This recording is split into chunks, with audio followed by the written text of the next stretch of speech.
विद्यार्थी मित्रांनो, माझे नाव शिवराज गणेश कोरंटलू. मी 8व्या अ वर्गातून आलेला आहो. आज मी तुम्हाला कृषी अवजारे, आधुनिक शेती अवजारे या विषयाबद्दल थोडक्यात माहिती देणार आहोत. आधुनिक अवजारामध्ये खूप काही वस्तू आहेत. सर्वात प्रथम आपण पाहूया ड्रोन.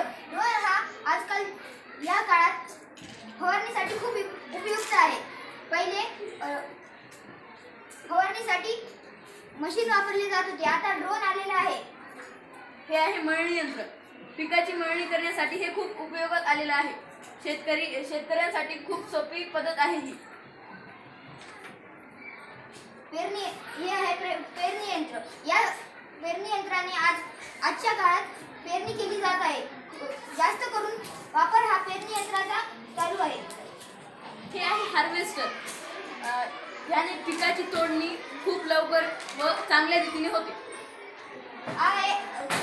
सर्वात मुख्य साधन म्हणजे आजकालचा सर्वात मुख्य साधन म्हणजे ट्रॅक्टर. ह्याने नांगरणी व हार्वेस्टिंग असे सर्व काम चांगल्या रीतीने व चांगल्या पद्धतीने होतं.